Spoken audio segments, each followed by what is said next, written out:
11s, welcome back. Today we will be taking a quick look at the resume. The last time we were here, we examined the application or cover letter. And remember I said to you, the resume and the application letter goes hand in hand. So what exactly is the resume?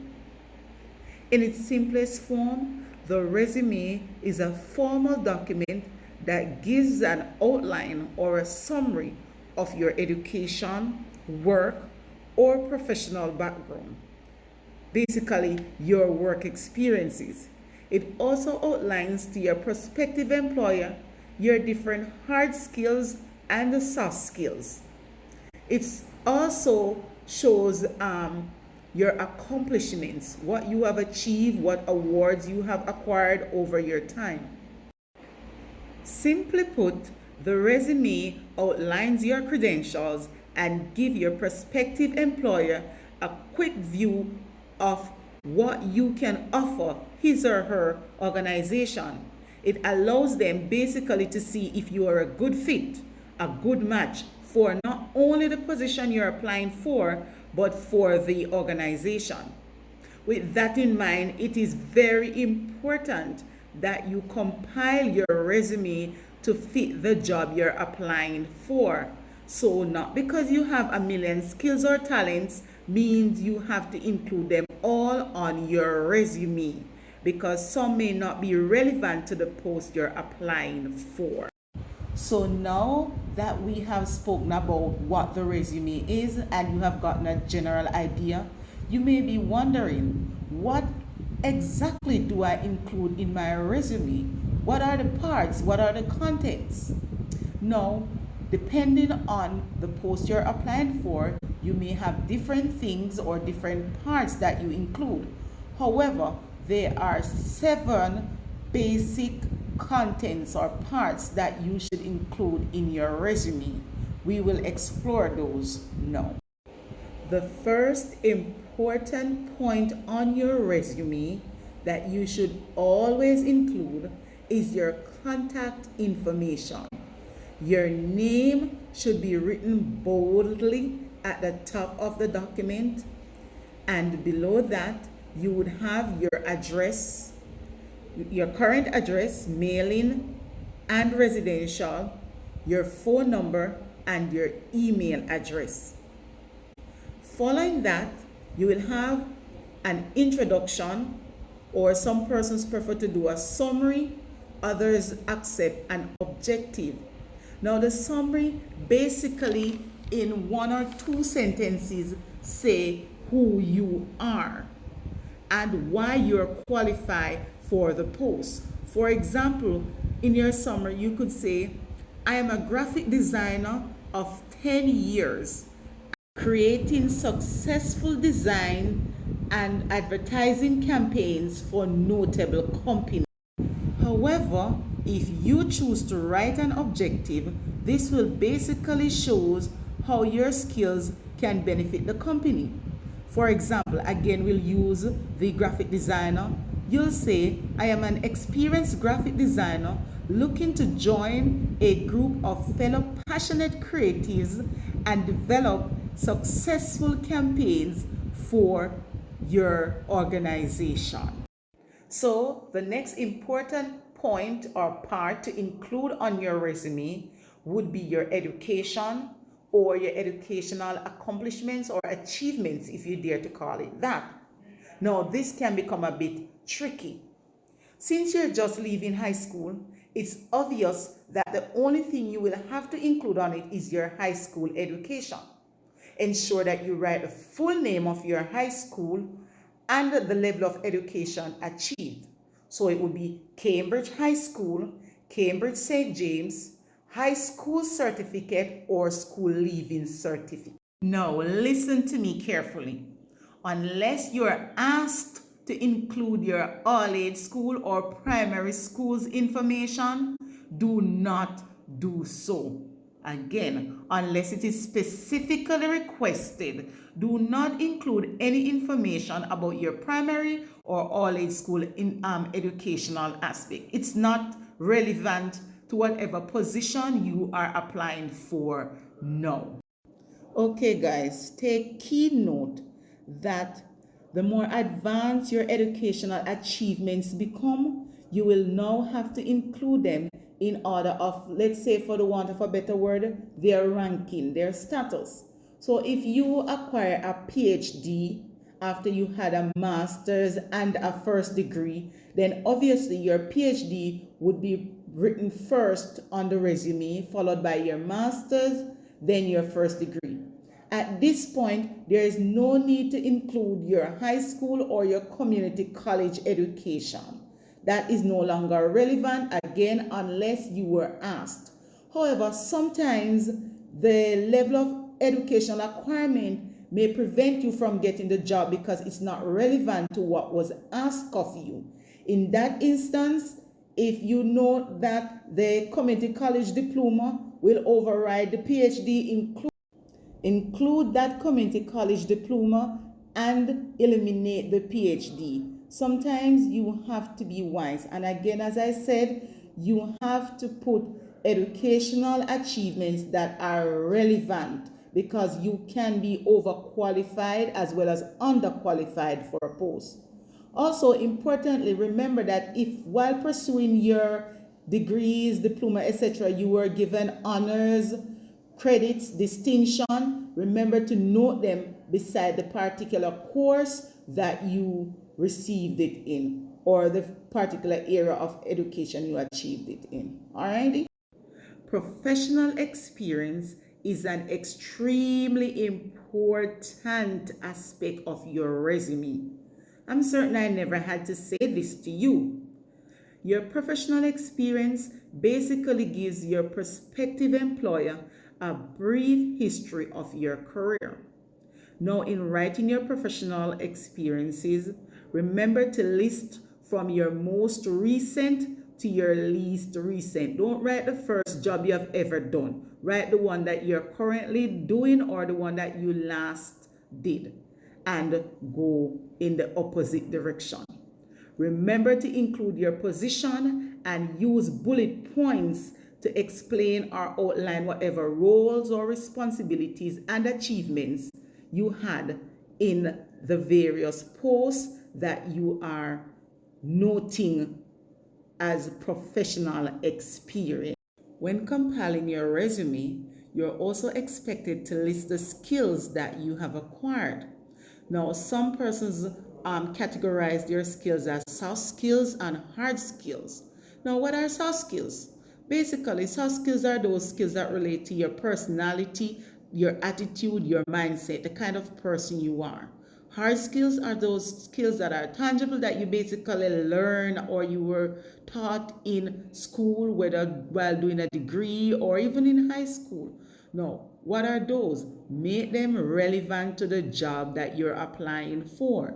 So if you're applying for the post of a data collection agent, your soft skills can be problem solving, conflict resolution, teamwork, etc. Critical thinking could also be another of your soft skills.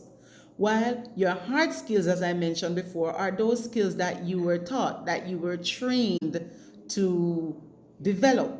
So you can look at being a researcher, being good or excellent in Microsoft publishing, Microsoft Excel, Microsoft Word, the entire Microsoft suite of documents. You're good at doing those. You could also speak to you being a good fact checker because those would be relevant to the post that you're applying for. Now, as it relates to including your achievements and awards, remember, you may have a lot. You may have those again from high school, from primary school days. Don't get too carried away. So you don't have to include those that speaks to you being the champion reader at grade 3 or champion speller or, primary school level.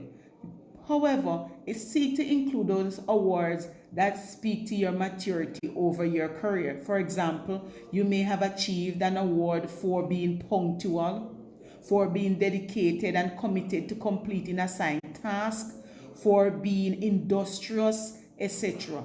Those awards are very relevant to whatever position you are applying for. Seek to include them in your resume. In today's society, volunteerism is really relevant and important. It actually gives you a foot in the employment door. Most employers, they will actually give you a break when they see that you are heavily into volunteerism. So if you're a Rotarian, you were a Rotaract, because you're too young to be a Rotarian, you're a Rotaract or a Clubite, you can include that. However, if you worked, say you did community service, you can include that. If you worked on your own during the summer, not for money, but just dedicated your time to a cause, remember to include that. So you would include your employer's name, their address, and the role or responsibility you were assigned. For example, say you worked at Barnett Street Salvation Army during the summer, say from May to August 2020, you would have Salvation Army, 49 Barnett Street. Your employer's name, for example, it may be Major Jean-Pierre, and your role would have been an office clerk. So remember to include those. It is highly important and relevant in today's society. 49 Barnett Street, your employer's name, for example, it may be Major Jean-Pierre, and your role would have been an office clerk. So remember to include those. It is highly important and relevant in today's society. And here we are at the final item on our resume. That is the noted hobbies or interests. Now, to me, it's not that important to include it, but for whatever reason, we never fail to include it. We just like to have that right there.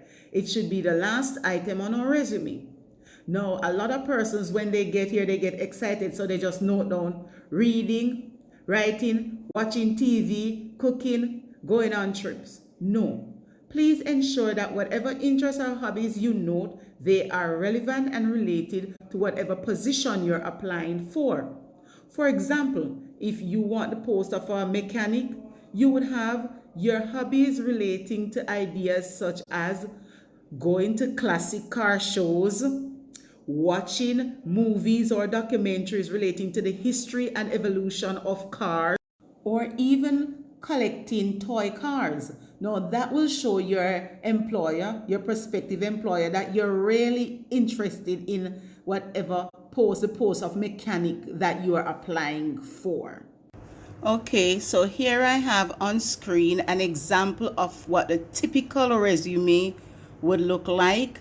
Notice, as I had mentioned earlier, your name is written boldly at the top of this resume. The person has their name written there, and this person chose to use profile instead of a summary or an objective.